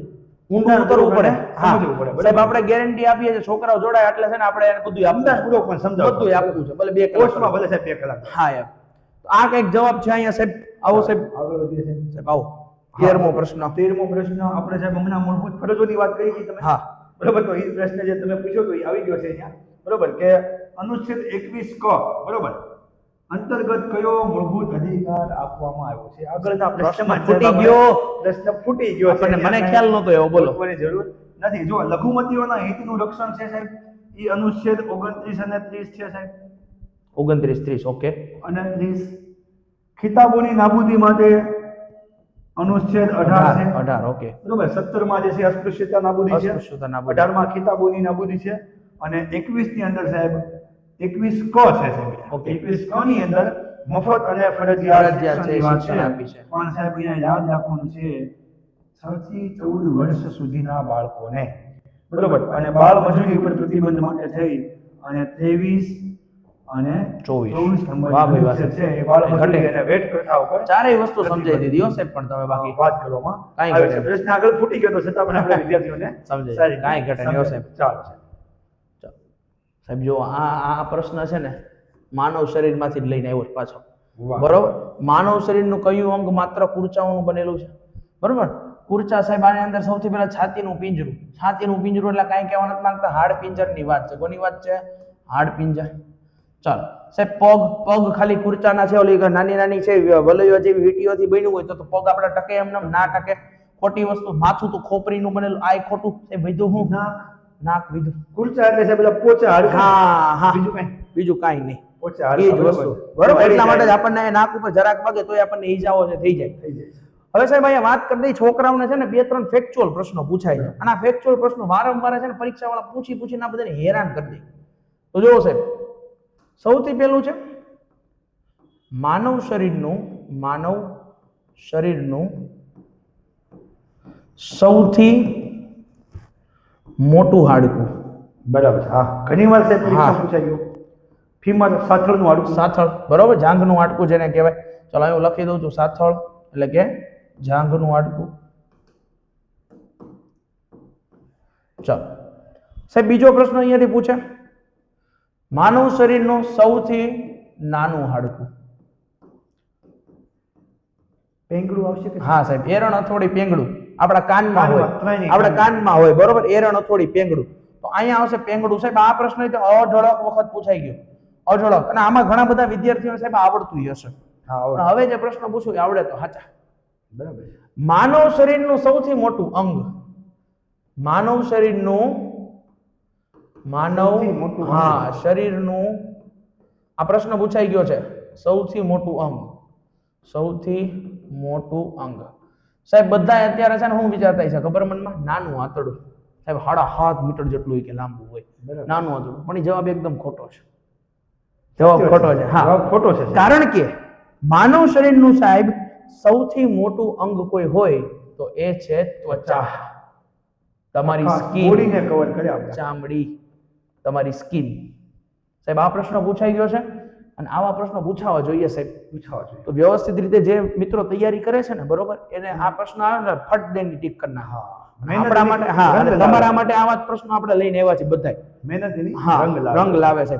તો અહીંયા કઈક આવી વાત છે. આમાં કઈ હતું નહીં, કુરચાઓનું બનેલું ખાલી નાખવાળું છે, પણ આ એની અંદર આ 2-3 વસ્તુઓ છે તમારે સમજી લેવાની છે સાહેબ. ઓકે સાહેબ, ચાલો હવે સમય આપણે વધી જ ગયો છે એટલે ધીમે ધીમે એવા જ પ્રશ્નો આવે છે એટલે કઈ પ્રશ્ન નથી. આગળ આપણે સાહેબ પ્રસ્તાવનાનો સ્વીકાર ક્યારે કર્યો, ઉદ્દેશ્ય પ્રસ્તાવ જે રજૂ કર્યો એની વાત આપણે જોઈ લીધું કે 13 બરોબર 13 તારીખના રોજ જવાહરલાલ નહેરુએ બરોબર ઉદ્દેશ્ય પ્રસ્તાવ રજૂ કર્યો હતો. હવે અહીંયા પ્રસ્તાવના એને આપણે સાહેબ આમુખ પણ કહીએ, અંગ્રેજીમાં સાહેબ પ્રીએમ્બલ કહીએ. ઈ ભારતના બંધારણમાં કયા દેશ પાસેથી, મેં પહેલા જ વાત કરી કે આપણે 60 જેટલા દેશોના બંધારણનો અભ્યાસ કર્યો છે અને જે દેશમાંથી આપણને જે સારી સારી વસ્તુ લાગી એ દેશનીમાંથી લઈને આપણે આપણા દેશના બંધારણની અંદર સમાવેશ કર્યો છે. તો સાહેબ અહીંયા માત્ર કાંઈ લાંબુ સમજવા જેવું નથી, પણ જવાબ આપણો જે છે શું આવશે? અમેરિકાના બંધારણમાંથી આપણે લઈ આવ્યા છીએ. અને સાહેબ અમુકની ભાષા પૂછાય બરોબર કે અમુકની ભાષા જે છે સાહેબ એ આપણે લઈ આવ્યા છે ઓસ્ટ્રેલિયામાંથી. ઓસ્ટ્રેલિયા ભાષા એમ સાહેબ? હા, લેંગ્વેજ. અમુકમાં આપણે જે ભાષાનો પ્રયોગ કર્યો છે એ આપણે ઓસ્ટ્રેલિયામાંથી લઈ આવ્યા. અમુક સાહેબ છે કેટલા વાક્યનું બનેલું? સાવ પ્રશ્ન ઘણીવાર મેં જોયું સાહેબ. બરોબર, તો માત્ર કેટલા વાક્યનું છે સાહેબ? એક વાક્યનું છે. વાહ ભાઈ વાહ. અને અમુકમાં સાહેબ સુધારા કેટલી વખત થયા? તો સુધારા પણ માત્ર એક જ વખત થયો છે. એ પણ ઘણી વખત પૂછાય જાય. તો એ આપણને ખબર હોવી જોઈએ. એ સિવાય ઘણી બધી બાબતો સાહેબ અમુકની અંદર છે. ઓકે, તો એ અત્યારે સમજવા બે છે ભાઈ કેટલા પ્રકારના ન્યાયની વાત છે, કેટલા પ્રકારના સમાનતાની વાત છે, કેટલા પ્રકારની સ્વતંત્રતાની વાત છે. બરોબર, એ બધું સાહેબ આપણે જોવા બઈએ બહુ લાંબુ થઈ જાય. માત્ર અમુકનો સાહેબ એક વિડિયો બની જાય. બરોબર, એટલું બધું લાંબુ અમુકની અંદર આપણે આપશું છોકરાઓને, એ આપણે આપવાનું છે. પણ અત્યારે સાહેબ આપણે ટૂંકમાં બતાવવાનું છે એટલે માત્ર યાદ રાખવાનું છે ભાઈ અમેરિકા જે છે સાહેબ શું આવશે? સાચો જવાબ આવશે. ઓકે, ડન છે. આ ફ્રાન્સ નું તો સાહેબ તમે કીધું ને ઓલું ફ્રેન્ચ પદ્ધતિમાંથી આપણે લઈ આવ્યા કે ભાઈ વરિષ્ઠ વ્યક્તિની નિમણૂક કરવાની ઘણી બધી વસ્તુઓ લીધી છે. ઓકે સાહેબ, આ આપણે ઊંડાણપૂર્વક એની લાક્ષણિકતાઓ જોઈએ ત્યારે આપણને વધારે ખ્યાલ આવે. બરોબર છે સાહેબ? હૃદયના ધબકારા નિયમન માટે મારું હોવું જરૂરી છે. હકીકતે પ્રશ્ન એવું હતો મને ઓળખો. બરાબર, આવા પ્રશ્ન સાહેબ પૂછાય છે હો ટેટ 1 માં. કારણ કે નાના છોકરાઓને આ જ બધું કરવાનું, મને ઓળખો, હું કોણ છું, આ કોણ થાય. તો અહીંયા એવું છે મને ઓળખો, હૃદયના ધબકારાના નિયમન માટે મારું હોવું જરૂરી છે. હૃદયના ધબકારા સાહેબ આપણે વાત કરી લઈએ. હૃદય છે ને, હૃદય માનવ હૃદય, આ માનવ હૃદય છે ચતુષ્ખંડી છે. કેવું છે સાહેબ? ચતુષ્ખંડી. આની અંદર 4 ખંડ આવેલા છે એટલે હા, એટલા માટે ચતુષ્ખંડી. આની અંદર છે દાખલા તરીકે હું તમને અત્યારે ખાલી એમને વાત કરી દો આવું હૃદય, કારણ કે દોરવા જશું તો લાંબો સમય થઈ જશે. આ 4 ખંડ છે. ઉપરના બંને છે કર્ણકો કહેવાય. શું કહેવાય છે? કર્ણકો. નીચેના બંને છે એ કહેવાય ક્ષેપકો. જો કેટલા ખંડ છે? આ પહેલો, બીજો, ત્રીજો અને ચોથો. સાહેબ અહીંયા ધબકારાની વાત કરી છે, ધબકારા હોવા જરૂરી છે. તો ધબકારા કોને કહેવાય? તો કે એક વખત હૃદયનું સંકોચ આવવું અને એક વખત વિકોચ આવવું, એટલે સંકોચન વિકોચન અને એક ધબકારો કહેવાય છે. તો આની અંદરથી કેવા પ્રશ્નો અગાઉ પૂછાઈ ગયા એની વાત કરી લઈએ થોડી. તો સામાન્ય સ્થિતિમાં ધબકારા, સામાન્ય સ્થિતિમાં ધબકારા સાહેબ. તો સામાન્ય સ્થિતિ હોય ને કોઈ વ્યક્તિની, દાખલા તરીકે કોઈ વ્યક્તિ બેઠો છે, આરામ કરે છે, ત્યારે એના ધબકારા હોય છે 72 થી 75, 72 થી 75 પ્રતિ મિનિટ. હા, 1 મિનિટમાં 72 થી 75. બીજી વખતે સાહેબ તો કોઈ ભારે શ્રમ કરીને એટલે કે અત્યારે પીએસસી ની નાનથી પરીક્ષા ચાલુ, દોડ વાગ્યો હોય કે વજન ઉપાડ્યો હોય, તો એ પછી છે આપણા ધબકારાની સંખ્યા વધી જાય છે, કારણ કે શ્વસન દર પણ કેવો થઈ ગયો હોય, વધી ગયો, તો એ થઈ જાય 100 ધબકારા પ્રતિ મિનિટ. અને એક પ્રશ્ન આ લોકોની પરીક્ષામાં પૂછાય એવો છે કે નવજાત શિશુ છે એટલે કે તાજું જન્મેલું બાળક, એના ધબકારા કેટલા? હા તાજું જન્મેલું બાળક, આ તાજું જન્મેલું બાળક છે એ સૌથી વધારે આનું અગત્યનું છે. અને આના ધબકારા છે 140 પર મિનિટ. કેમ સાહેબ આના કેમ એટલા બધા વધારે? એને તો કઈ કરવાનું નથી, તો કે અત્યાર સુધી ક્યાં હતું? માતાના ગર્ભની અંદર હતું, તો એને સીધો શ્વસન તંત્ર છે, એ શ્વસન તંત્ર કોના દ્વારા શ્વાસ લેવાનો થતો હતો? માતાના ગર્ભ દ્વારા. પણ હવે બહારના વાતાવરણમાં એવું છે તો અનુકૂલન સાધતા વાર લાગે, બરાબર છે. એટલા માટે એટલું છે. તો સાહેબ ધબકારાની આ વાત થઈ. આ માપવા માટે આપણે સ્ટેથોસ્કોપ વાપરીએ છીએ. સ્ટેથોસ્કોપ, આની અંદર બે ઇયરપીસ હોય, ઇયરપીસ અને એક ચેસ્ટ પીસ હોય, એક હોય ચેસ્ટ પીસ. ઇયરપીસ એટલે સાહેબ બોલે ડોક્ટર અહીંયા કાનમાં નાખે, અને ચેસ્ટ પીસ એટલે તમારે અહીંયા ધબકારા જોવે. આ પ્રશ્ન પૂછાઈ ગયો છે સાહેબ. હા, તો અહીંયા કીધું છે ધબકારાના નિયમન માટે હોવું જરૂરી છે. તો જો સાહેબ મેગ્નેશિયમ છે તો કે નહીં, ફોસ્ફરસ તો કે હા, પોટેશિયમ તો કે હા. તો સાહેબ મારો જવાબ શું થયો અહીંયા? બી અને સી. અમુક તો શું કરે ખબર સાહેબ, આ મેં એટલે જ લીધો આ પ્રશ્ન, ફોસ્ફરસ. હા રેડી, હાલો આગળ. અને નીચે જોવો તો ખરા, પોટેશિયમ આપ્યું છે, તો આપણો જવાબ શું થશે? બી અને સી. બરોબર. તો આ હૃદયની વાત છે, આ થોડી ઘણી આની વાત છે. હૃદય છે ને સાહેબ સતત ધબકતું રહે, પંપ જેવું કાર્ય કરે. હા હા, રુધિરના વહન માટે. અને સાહેબ આની અંદરથી બીજો એક પ્રશ્ન નીકળ્યો છે, વંદાવાળો. વંદામાં સૌથી વધુ ખંડ છે સાહેબ, 13 ખંડ ધરાવે. હા, વંદાના હૃદય છે ને, વંદાનું હૃદય એ કેટલા ખંડી છે? 13 ખંડ છે. આ પ્રશ્ન પૂછાઈ ગયો સાહેબ, ઘણી વાર પૂછાઈ ગયો, ઘણી વખત પૂછાઈ ગયો. તો આવી વસ્તુ છે આની અંદર આપણે છે. તો સાહેબ આપણે ખાલી હૃદય, આપણે ખાલી ધબકારાની વાત હતી, હૃદય લઈ લીધું, ધબકારા લઈ લીધા, માપવા માટે લઈ લીધું, બધું જ આવી ગયું. આજુબાજુની વસ્તુ આપણે બધી લઈ લીધી. એટલે વિદ્યાર્થીને હવે એટલી ખબર પડવી જોઈએ કે સાહેબ આપણી આટલું પૂરેપૂરી મહેનત કરે છે બે સાહેબો, તો આપણે છે એ મોટા ઉપાડે ઘા કરી દેવું જોઈએ. બરોબર સાહેબ. અને એની પરીક્ષામાં આમાંથી ક્યાંક ને ક્યાંક સાહેબ આવશે, આપણને વિશ્વાસ છે આપણી આ જે ભણાવીએ છીએ ને એના ઉપર. ચલો ઠીક છે સાહેબ, હવે 4-5 પ્રશ્નો રહ્યા છે, ઝડપથી લઈ લઈએ. ચાલો, નાગરિકતા વિશેનો સવાલ છે સાહેબ કે ભાઈ આપણે ભારતીય નાગરિકતા જે છે એ ક્યારે સમાપ્ત થઈ જાય? બરોબર. તો નાગરિકતા સમાપ્ત કરવા માટે સાહેબ 3 પ્રકારની રીતો આપી છે. ઓકે. મેળવવા માટેની 5 રીતો છે. કે ભારતની નાગરિકતા મેળવવી હોય તો એની 5 રીતો. 5 ઓકે. કઈ છે સાહેબ અત્યારે જણાવતો નથી, એના માટે તમારે મારી સાથે જોડાયેલા રહેવું પડશે. બરોબર. કારણ કે સમાપ્ત કરવાની 3 તો અહીંયા આપેલી છે. પણ નાગરિકતા કયા ભાગમાંથી માત્ર કહી દઉં છું. આપણા ભારતના બંધારણના ભાગ 2 ની અંદર ઓકે. અનુચ્છેદની વાત કરીએ તો અનુચ્છેદ સાહેબ 5 થી લઈ અને 11 સુધીમાં નાગરિકતા સંબંધિત જોગવાઈઓ કરવામાં આવી છે. એ સિવાય નાગરિકતા સુરક્ષા ધારો વર્ષ 1955 નો ધારો 55 ઓકે. એની અંદર નાગરિકતા સંબંધિત જોગવાઈઓ 100% કરવામાં સાહેબ આવી છે. અહીંયા માત્ર એવો પ્રશ્ન પૂછ્યો કે સમાપ્ત ક્યારે થઈ જાય? સમાપ્ત, પૂરી કરવાની સમાપ્ત વાત જે છે એક તો સ્વયં ત્યાં કરા. ઓકે. હું કહી દઉં પોતાની તારે રીતે જો મૂકી દે કે મારે ભારતનો નાગરિક કે જે તે દેશનો નાગરિક નથી રહેવું, તો નાગરિકતા સમાપ્ત થઈ જાય. ઓકે. બીજું છે વિદેશી નાગરિકતા ગ્રહણ કરવાથી. હા. કોઈ વ્યક્તિ વિદેશમાં જાય ને એ દેશની નાગરિકતા સ્વીકારી લે, હા, તો આપણા દેશની ફરવા જાય તો ન થાય છે, ફરવા જાય ફરવા જાય તો નહીં થાય. બરોબર.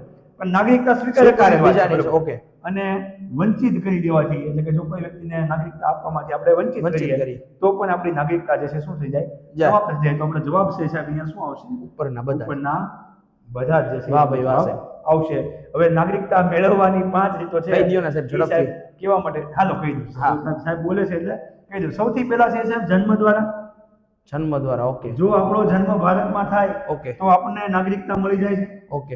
બીજું જે છે સાહેબ ઈ છે વંશ દ્વારા. ઓકે. એટલે કે આપણો વંશ વેલો જો અહીંયા ભારતનો હોય, મૂળ ભારતનો હોય. જન્મ થયેલો હોય તો મળી જાય છે.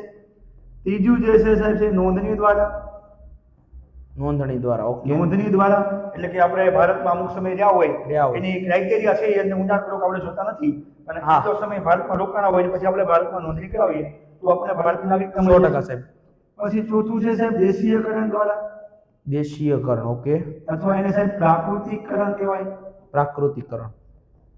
બરોબર. એટલે કે 11 કે 14 વર્ષ જેટલો સમયગાળો જો તમે ભારતમાં ગાળ્યો હોય તો તમને ભારતની નાગરિકતા મળવા પાત્ર છે. અને પાંચમું જે છે સાહેબ એ છે પ્રદેશના સમાવેશ દ્વારા. પ્રદેશ સમાવેશ. ઓકે. બીજાને આપણે અંદર ભેળવી લઈએ. દાખલા તરીકે ભારતનો ભાગ ન હોય એવું કોઈ હોય દેશ ભારતમાં અને આવી એને જાય. આપણે ભારતની અંદર સમાવેશ કરી લઈએ, આપણી સીમામાં વધારો કરી દઈએ, Okay, done છે તો સાહેબ. ઈ દેશના નાગરિકો જે ઓટોમેટિક શું બની જાય, ભારતીય ભારતના નાગરિક વાહ. બની જાય. તો 5 આ તો સાહેબ હું છે, આ નાગરિકતા- છોકરાઓને એમ ન થાય કે સાહેબે હા, કીધું નહીં. બાકી રાખી દીધું. બરોબર, નહીં. તમારા કેવા પર સાહેબ કહી દીધું છે. 100% હવે કાંઈ ઘટે વિદ્યાર્થીઓએ નહીં. પણ હા, ધ્યાન દેવું મારું પડશે. એક મારી ઉપર રહ્યું એક હા, તમારું, બરોબર? તો હાલો. તેમાં 5 વખત આપણે મેળવવા માટેની છે અને 3 જે છે એ ગુમાવવા ગુમાવવા માટેની છે. તો આ જે છે એ નાગરિકતા છે. વાહ બરોબર? ભાઈ વાહ, ચાલો. કાંઈ ઘટે નહીં. હાલો. નીચે પૈકી કોણ વનસ્પતિના પ્રાજનનિક અંગો છે? કેવા અંગો છે? પ્રાજનનિક. હવે વનસ્પતિની વાત છે સાહેબ, આની અંદર પણ છે પ્રજનન થાય છે.